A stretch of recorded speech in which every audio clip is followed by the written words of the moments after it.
بسم الله الرحمن الرحيم হাদিস 453 আব্দুল্লাহ ইবনে মুহাম্মদ জফি রহমতুল্লাহ আলাইহির সনদে ইবনে আব্বাস রাদিয়াল্লাহু আনহুমা থেকে বর্ণিত, তিনি বলেন, রাসূলুল্লাহ সাল্লাল্লাহু আলাইহি ওয়াসাল্লাম অন্তিম রোগের সময় এক টুকরা কাপড় মাথায় পেঁচিয়ে বাইরে এসে মিম্বরে বসলেন।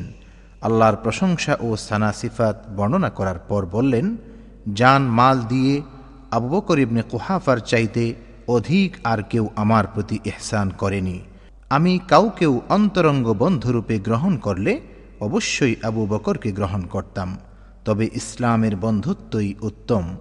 আবু বকরের দরজা ব্যতীত এই মসজিদের সকল ছোট দরজা বন্ধ করে দাও। পরিচ্ছেদ 322। বাইতুল্লাহ শরীফে ও অন্যান্য মসজিদে দরজা রাখা ও তালা লাগানো। আবু আবদুল্লাহ ইমাম বুখারী রহমতুল্লাহ আলাইহি বলেন, আমাকে আবদুল্লাহ ইবনে মুহাম্মদ রহমতুল্লাহ আলাইহি বলেছেন যে, আমাকে সুফিয়ান রহমতুল্লাহ আলাইহি ইবনে জুরাইজ রহমতুল্লাহ আলাইহি থেকে বর্ণনা করেছেন। তিনি বলেন, আমাকে ইবনে আবি মুলাইকা রহমতুল্লাহ আলাইহি বলেছেন, হে আব্দুল মালিক, তুমি ইবনে আব্বাস রাদিয়াল্লাহু আনহুমার মসজিদ ও তার দরজাগুলো যদি দেখতে। হাদিস 454। আবু নু'মান ও কুতাইবা রাহিমাহুমুল্লাহ এর সনদে ইবনে ওমর রাদিয়াল্লাহু আনহুমা থেকে বর্ণিত, রাসূল করিম সাল্লাল্লাহু আলাইহি ওয়াসাল্লাম যখন মক্কায় আসেন তখন ওসমান ইবনে তালহা রাদিয়াল্লাহু আনহুকে ডাকলেন। তিনি দরজা খুলে দিলে রাসূল করিম সাল্লাল্লাহু আলাইহি ওয়াসাল্লাম বিলাল, উসামা ইবনে যায়েদ ও ওসমান ইবনে তালহা রাদিয়াল্লাহু আনহুম ভেতরে গেলেন। তারপর দরজা বন্ধ করে দেওয়া হলো। তিনি সেখানে কিছুক্ষণ থাকলেন, তারপর সবাই বের হলেন। ইবনে ওমর রাদিয়াল্লাহু আনহুমা বলেন, আমি তাড়াতাড়ি গিয়ে বেলাল রাদিয়াল্লাহু আনহুকে সালাতের কথা জিজ্ঞাসা করলাম। তিনি বললেন, নবী করিম সাল্লাল্লাহু আলাইহি ওয়াসাল্লাম ভেতরে সালাত আদায় করেছেন। আমি জিজ্ঞাসা করলাম, কোন স্থানে? তিনি বললেন, 2 স্তম্ভের মাঝামাঝি। ইবনে ওমর রাদিয়াল্লাহু আনহুমা বলেন, কয় রাকাত আদায় করেছেন তা জিজ্ঞাসা করতে আমি ভুলে গিয়েছিলাম। পরিচ্ছেদ 323। মসজিদে মুশরিকের প্রবেশ। হাদিস 455। কুতাইবা রাহমাতুল্লাহি আলাইহির সনদে আবু হুরায়রা রাদিয়াল্লাহু আনহু থেকে বর্ণিত, তিনি বলেন, রাসূলুল্লাহ সাল্লাল্লাহু আলাইহি ওয়াসাল্লাম কতিপয় অশ্বারোহী সৈন্য নজদ অভিমুখে পাঠালেন। তারা বানু হানিফা গোত্রের সুমামা ইবনে উসাল নামক এক ব্যক্তিকে নিয়ে এলেন। তারপর তাকে মসজিদের একটি খুঁটির সাথে বেঁধে রাখলেন। পরিচ্ছেদ 324। মসজিদে আওয়াজ উঁচু করা। হাদিস 456। আলী ইবনে আবদুল্লাহ রহমতুল্লাহ আলাইহির সনদে সাঈব ইবনে ইয়াজিদ রাদিয়াল্লাহু আনহু থেকে বর্ণিত, তিনি বলেন, আমি মসজিদে নববীতে দাঁড়িয়েছিলাম। এমন সময় একজন লোক আমার দিকে একটা কাঁকর নিক্ষেপ করল। আমি তার দিকে তাকিয়ে দেখলাম যে তিনি ওমর ইবনুল খাত্তাব রাদিয়াল্লাহু আনহু। তিনি বললেন, যাও, এ দুজনকে আমার কাছে নিয়ে আসো। আমি তাদের নিয়ে তার কাছে এলাম। তিনি বললেন, তোমরা কারা? অথবা তিনি বললেন, তোমরা কোন স্থানের লোক? তারা বলল, আমরা তায়েফের অধিবাসী। তিনি বললেন, তোমরা যদি মদিনার লোক হতে তবে আমি অবশ্যই তোমাদের কঠোর শাস্তি দিতাম। তোমরা দুজনে রাসূলুল্লাহ সাল্লাল্লাহু আলাইহি ওয়াসাল্লামের মসজিদে উচ্চ স্বরে কথা বলছ। হাদিস 457। আহমদ ইবনে সালেহ রহমতুল্লাহ আলাইহির সনদে কাব ইবনে মালিক রাদিয়াল্লাহু আনহু থেকে বর্ণিত, রাসূলুল্লাহ সাল্লাল্লাহু আলাইহি ওয়াসাল্লামের যুগে তিনি ইবনে আবু হাদরাদের কাছে তার প্রাপ্য সম্পর্কে মসজিদে নববীতে তাগাদা করেন। এতে উভয়ের আওয়াজ উঁচু হয়ে গেল, এমনকি সে আওয়াজ রাসূলুল্লাহ সাল্লাল্লাহু আলাইহি ওয়াসাল্লাম তাঁর ঘর থেকে শুনতে পেলেন। তখন রাসূলুল্লাহ সাল্লাল্লাহু আলাইহি ওয়াসাল্লাম তাঁর ঘরের পর্দা সরিয়ে তাদের দিকে বের হয়ে এলেন এবং কাব ইবনে মালিককে ডেকে বললেন, হে কাব। উত্তরে কাব রাদিয়াল্লাহু আনহু বললেন, লাব্বাইকা ইয়া রাসূলাল্লাহ। তখন নবী করিম সাল্লাল্লাহু আলাইহি ওয়াসাল্লাম হাতে ইশারা করলেন যে, তোমার প্রাপ্য থেকে অর্ধেক ছেড়ে দাও। কাব রাদিয়াল্লাহু আনহু বললেন, ইয়া রাসূলাল্লাহ, আমি তাই করলাম। তখন রাসূলুল্লাহ সাল্লাল্লাহু আলাইহি ওয়াসাল্লাম ইবনে আবু হাদরাদ রাদিয়াল্লাহু আনহুকে বললেন, ওঠো, এবার বাকি ঋণ পরিশোধ করো। পরিচ্ছেদ 325 মসজিদে বৃত্তাকৃতিতে বসা অথবা স্বাভাবিকভাবে বসা। হাদিস 458 মুসাদ্দাদ রাহমাতুল্লাহি আলাইহির সনদে ইবনে ওমর রাদিয়াল্লাহু আনহুমা থেকে বর্ণিত, তিনি বলেন, একজন সাহাবী নবী করিম সাল্লাল্লাহু আলাইহি ওয়াসাল্লামকে প্রশ্ন করলেন। তখন তিনি মিম্বরে ছিলেন। আপনি রাতের সালাত কিভাবে আদায় করতে বলেন? তিনি বললেন, দু রাকাত করে আদায় করবে। যখন তোমাদের কারো ভোর হয়ে যাওয়ার আশঙ্কা হয় তখন সে আরও 1 রাকাত আদায় করে নেবে, আর এইটি তার পূর্ববর্তী সালাতকে ভিতর করে দেবে। নাফি রাহমাতুল্লাহি আলাইহি বলেন, ইবনে ওমর রাদিয়াল্লাহু আনহুমা বলতেন, তোমরা ভিতরকে রাতের শেষ সালাত হিসাবে আদায় করো, কেননা নবী করিম সাল্লাল্লাহু আলাইহি ওয়াসাল্লাম এই নির্দেশ দিয়েছেন। হাদিস 459 আবু নু'মান রাহমাতুল্লাহি আলাইহির সনদে ইবনে ওমর রাদিয়াল্লাহু আনহুমা থেকে বর্ণিত, এক সাহাবী নবী করিম সাল্লাল্লাহু আলাইহি ওয়াসাল্লামের কাছে এমন সময় আসলেন যখন তিনি খুতবা দিচ্ছিলেন। তিনি জিজ্ঞাসা করলেন, রাতের সালাত কিভাবে আদায় করতে হয়? নবী করিম সাল্লাল্লাহু আলাইহি ওয়াসাল্লাম বললেন, 2 রাকাত করে আদায় করবে, আর যখন ভোর হওয়ার আশঙ্কা করবে তখন আরও 1 রাকাত আদায় করে নেবে। সে রাকাত তোমার আগের সালাতকে ভিতর করে দিবে। ওয়ালিদ ইবনে কাসির রাহমাতুল্লাহি আলাইহি বলেন, উবাইদুল্লাহ ইবনে আবদুল্লাহ রাহমাতুল্লাহি আলাইহি আমার কাছে বলেছেন যে ইবনে ওমর রাদিয়াল্লাহু আনহুমা তাদের বলেছেন, এক সাহাবী নবী করিম সাল্লাল্লাহু আলাইহি ওয়াসাল্লামকে সম্বোধন করে বললেন, তখন তিনি মসজিদে ছিলেন। হাদিস 460 আবদুল্লাহ ইবনে ইউসুফ রাহমাতুল্লাহি আলাইহির সনদে আবু ওয়াকিদ লাইসি রাদিয়াল্লাহু আনহু থেকে বর্ণিত, একবার রাসূলুল্লাহ সাল্লাল্লাহু আলাইহি ওয়াসাল্লাম মসজিদে ছিলেন। এমন সময় 3 জন লোক এলেন। তাদের 2 জন রাসূলুল্লাহ সাল্লাল্লাহু আলাইহি ওয়াসাল্লামের কাছে এগিয়ে এলেন, আরেকজন চলে গেলেন। এ 2 জনের একজন হালকায় খালি স্থান পেয়ে সেখানে বসে পড়লেন।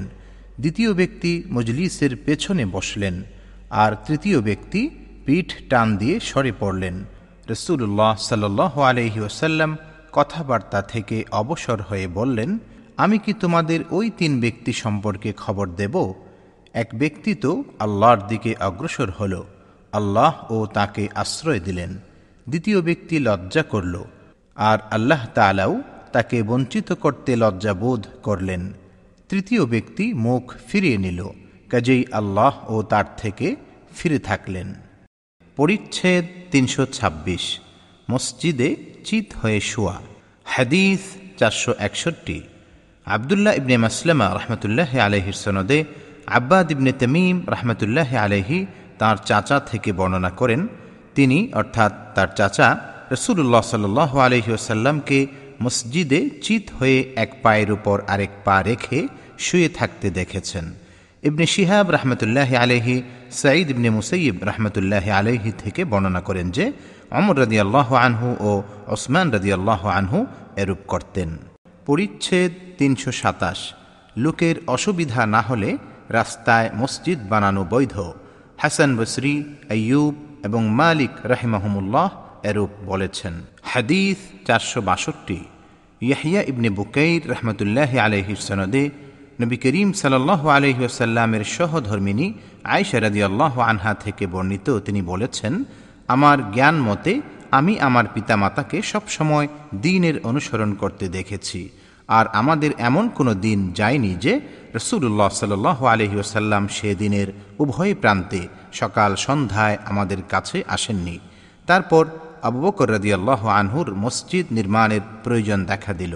তিনি তার ঘরের আঙ্গিনায় একটি মসজিদ তৈরি করলেন। তিনি এতে সালাত আদায় করতেন ও কোরআন তিলাওয়াত করতেন। মুশরিকদের মহিলা ও ছেলে মেয়েরা সেখানে দাঁড়াত এবং এতে তারা বিস্মিত হয়ে তার দিকে তাকিয়ে থাকত। আবু বকর রাদিয়াল্লাহু আনহু ছিলেন একজন অধিক রোদনকারী ব্যক্তি। তিনি কোরআন পড়া শুরু করলে অশ্রু সংবরণ করতে পারতেন না। তার এ অবস্থা নেতৃস্থানীয় মুশরিক কুরাইশদের শঙ্কিত করে তুলল। পরিচ্ছেদ 328 বাজারের মসজিদে সালাত আদায়। ইবনে আউন রাহমাতুল্লাহি আলাইহি ঘরের মসজিদে সালাত আদায় করতেন, যার দরজা বন্ধ করা হতো। হাদিস 463 মুসাদ্দাদ রাহমাতুল্লাহি আলাইহির সনদে আবু হুরায়রা রাদিয়াল্লাহু আনহু থেকে বর্ণিত, নবী করিম সাল্লাল্লাহু আলাইহি ওয়াসাল্লাম বলেছেন, জামাতের সাথে সালাত আদায় করলে ঘর বা বাজারে সালাত আদায় করার চাইতে 25 গুণ সওয়াব বৃদ্ধি পায়। কেননা তোমাদের কেউ যদি ভালো করে ওযু করে কেবল সালাতের উদ্দেশ্যেই মসজিদে আসে, সে মসজিদে প্রবেশ করা পর্যন্ত যতবার কদম রাখে তার প্রতিটির বিনিময়ে আল্লাহ তাআলা তার মর্যাদা ক্রমান্বয়ে উন্নীত করবেন এবং তার এক একটি করে গুনাহ মাফ করবেন। আর মসজিদে প্রবেশ করে যতক্ষণ পর্যন্ত সালাতের অপেক্ষায় থাকে ততক্ষণ তাকে সালাতেই গণ্য করা হয়। আর সালাতের শেষে সে যতক্ষণ ওই স্থানে থাকে ততক্ষণ ফেরেশতাগণ তার জন্য এ বলে দোয়া করেন, ইয়া আল্লাহ তাকে ক্ষমা করুন, ইয়া আল্লাহ তাকে রহম করুন, যতক্ষণ সে কাউকে কষ্ট না দেয় এবং সেখানে ওযু ভঙ্গের কোনো কারণ না ঘটে। পরিচ্ছেদ 329। মসজিদ ও অন্যান্য স্থানে এক হাতের আঙ্গুল অন্য হাতের আঙ্গুলে প্রবেশ করানো। হাদিস 464। হামিদ ইবনে ওমর রাহমাতুল্লাহি আলাইহির সনদে ইবনে ওমর রাদিয়াল্লাহু আনহুমা বা ইবনে আমর রাদিয়াল্লাহু আনহুমা থেকে বর্ণিত, তিনি বলেন, রাসূল করিম সাল্লাল্লাহু আলাইহি ওয়াসাল্লাম এক হাতের আঙ্গুল আরেক হাতের আঙ্গুলে প্রবেশ করান। আসিম ইবনে আলী রাহমাতুল্লাহি আলাইহি থেকে বর্ণিত, আসিম ইবনে মুহাম্মদ রাহমাতুল্লাহি আলাইহি বলেন, আমি এ হাদিস আমার পিতা থেকে শুনেছিলাম, কিন্তু আমি তা স্মরণ রাখতে পারিনি। এরপর এ হাদিসটি আমাকে ঠিকভাবে বর্ণনা করেন ওয়াকিদ রাহমাতুল্লাহি আলাইহি তার পিতা থেকে। তিনি বলেন, আমার পিতাকে বলতে শুনেছি যে আব্দুল্লাহ ইবনে আমর রাদিয়াল্লাহু আনহুমা বলেছেন যে রাসূলুল্লাহ সাল্লাল্লাহু আলাইহি ওয়াসাল্লাম ইরশাদ করেন, হে আব্দুল্লাহ ইবনে আমর, যখন তুমি নিকৃষ্ট লোকদের সাথে অবস্থান করবে তখন তোমার অবস্থা কি হবে? হুমায়দি রাহমাতুল্লাহি আলাইহি তার আল জামিউ বাইনাস সহিহাইন গ্রন্থে ইবনে ওমর রাদিয়াল্লাহু আনহুমা থেকে বর্ণিত হাদিসে এরূপ বর্ণনা করেন, নবী করিম সাল্লাল্লাহু আলাইহি ওয়াসাল্লাম এক হাতের আঙ্গুল আরেক হাতের আঙ্গুলে প্রবেশ করান এবং বলেন, হে আব্দুল্লাহ, যখন তুমি নিকৃষ্ট লোকদের মধ্যে অবস্থান করবে তখন তোমার অবস্থা কি হবে? তাদের অঙ্গীকার পূরণ করা হবে না ও আমানতে খেয়ানত করা হবে এবং তাদের মতানৈক্য দেখা দিবে আর তারা এরূপ হয়ে যাবে। এবং তিনি এক হাতের আঙ্গুল আরেক হাতে প্রবেশ করান। আব্দুল্লাহ রাদিয়াল্লাহু আনহু বলেন, ইয়া রাসূলুল্লাহ, তখন আমি কি করব? তিনি বললেন, যা তুমি শরীয়ত সম্মত বলে জানো তা গ্রহণ করবে, আর যা শরীয়ত বিরোধী বলে মনে করবে তা বর্জন করবে, আর তুমি নিজেকে নিজে বাঁচাবে আর সাধারণ লোকদেরকে তাদের অবস্থার উপর ছেড়ে দিবে। হাদিস 465। খাল্লাদ ইবনে ইয়াহইয়া রাহমাতুল্লাহি আলাইহির সনদে আবু মুসা রাদিয়াল্লাহু আনহু থেকে বর্ণিত, নবী করিম সাল্লাল্লাহু আলাইহি ওয়াসাল্লাম বলেছেন, একজন মুমিন আরেকজন মুমিনের জন্য ইমারত তুল্য, যার এক অংশ অপর অংশকে শক্তিশালী করে থাকে। এ বলে তিনি এক হাতের আঙ্গুল অপর হাতের আঙ্গুলের মধ্যে প্রবেশ করালেন। সুবহানাকাল্লাহুম্মা ওয়া বিহামদিক আশহাদু আল্লা ইলাহা ইল্লা আনতা আস্তাগফিরুকা ওয়া আতুবু ইলাইক।